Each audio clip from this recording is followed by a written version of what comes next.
so now we're going to be dealing with the points of inflection. And this is all based upon what we did in the last section when we dealt with concavity and trying to predict if something's going concave up or concave down.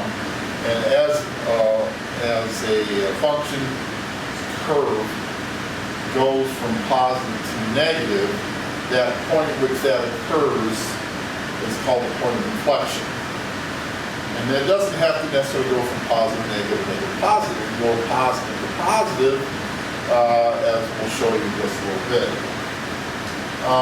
So the definition of point of inflection is just as I had said there. So a couple of theorems that are important here. If this point is the point of inflection in the graph, then either the second derivative of c is 0 or the second derivative of c does not exist. In other words, it's kind of like the same thing as a horizontal and vertical slope, but we're not necessarily looking at slopes of those points. We're looking at the second derivative instead, which is the derivative of the derivative. Theorem 3.9, which is called the second derivative test, gives the conditions at which we can determine relative minimum and relative maximum. And you know, this explains it pretty well, but it's best to visually look at it.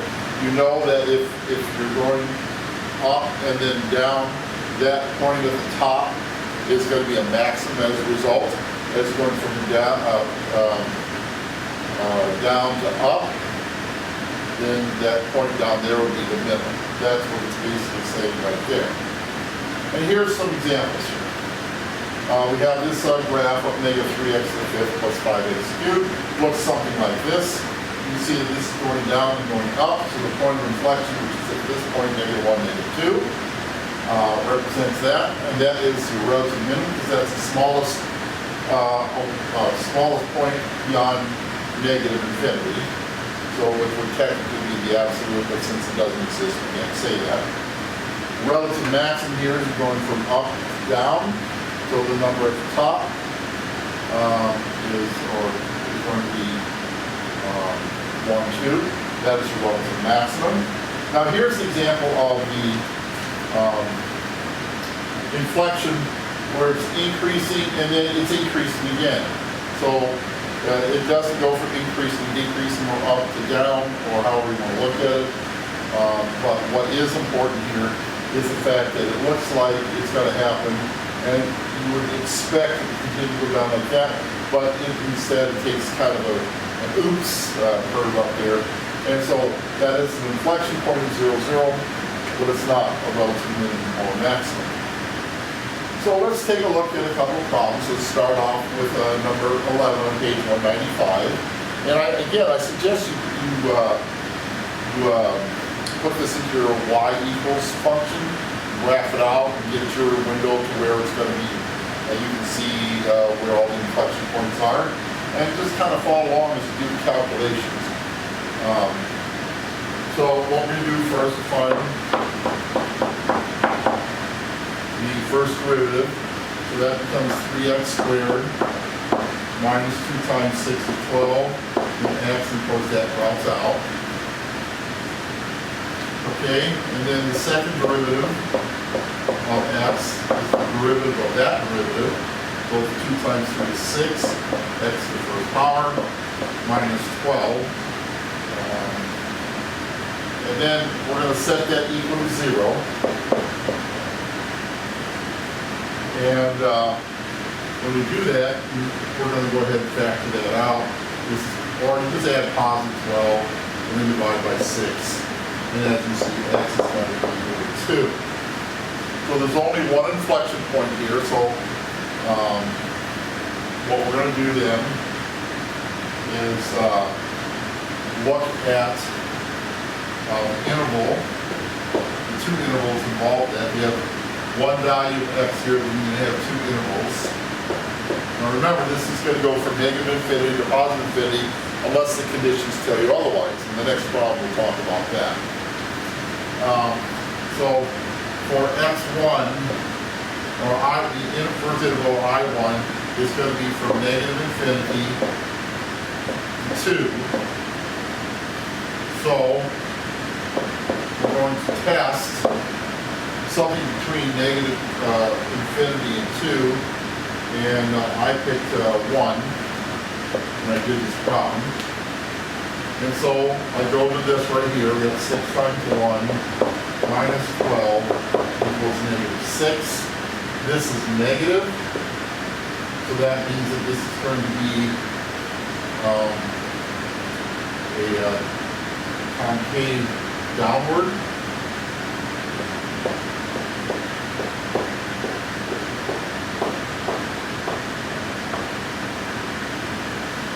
And this is going to be from 2 to positive infinity. So I'm going to test 3 here.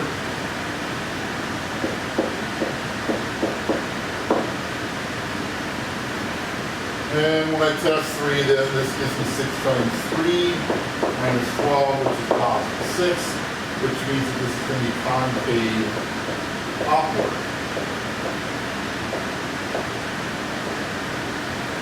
Okay, so we got this going on, and then we've got this going on here. So the point of inflection is going from the downward to the upward, and the point of inflection then is going to be x for 2, and so we'll put that in for this equation right here. So this is going to be 2 cubed minus 6 times 2 squared minus 12. So that's 6, that's 8 rather, minus 24, which is 8 minus 24 is negative 16, and minus 12 is negative 28. So y is equal to negative 28 when x is equal to 2. So that means that the point of inflection, which I'll call I, is either point 2, negative 28. Okay, so it's concave downward, and then it's going to go upward. We got downward and then the upward like that. So that means this is the point of inflection for that right there. Okay? So let's go on to number 17. Now, number 17's got a couple of things going on here that you need to pay particular attention to. I rewrote it so that it has the 1/2 power instead of the radical sign.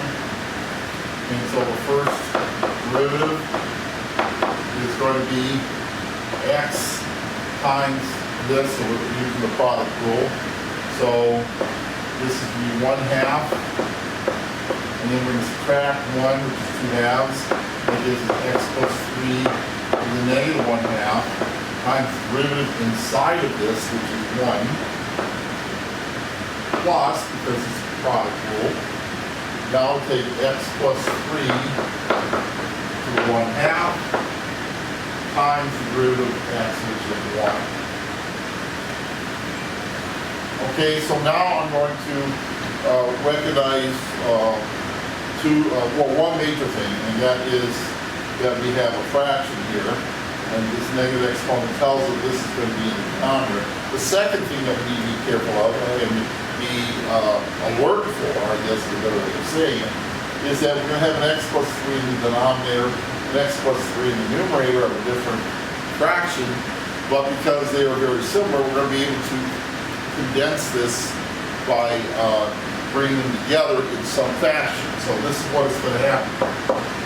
So we have x in the numerator here, and this 2 is going to be in the denominator, and this is going to be x plus 3. When we now, instead of negative 1/2, we put it on the other side of the reciprocal, so that becomes positive 1/2. Okay? Plus, and this is going to be in the numerator, so that's x plus 3 to the 1/2 power. Now I read it like that because what I'm going to do now is put a denominator of 1 and then combine these by using the lowest common denominator.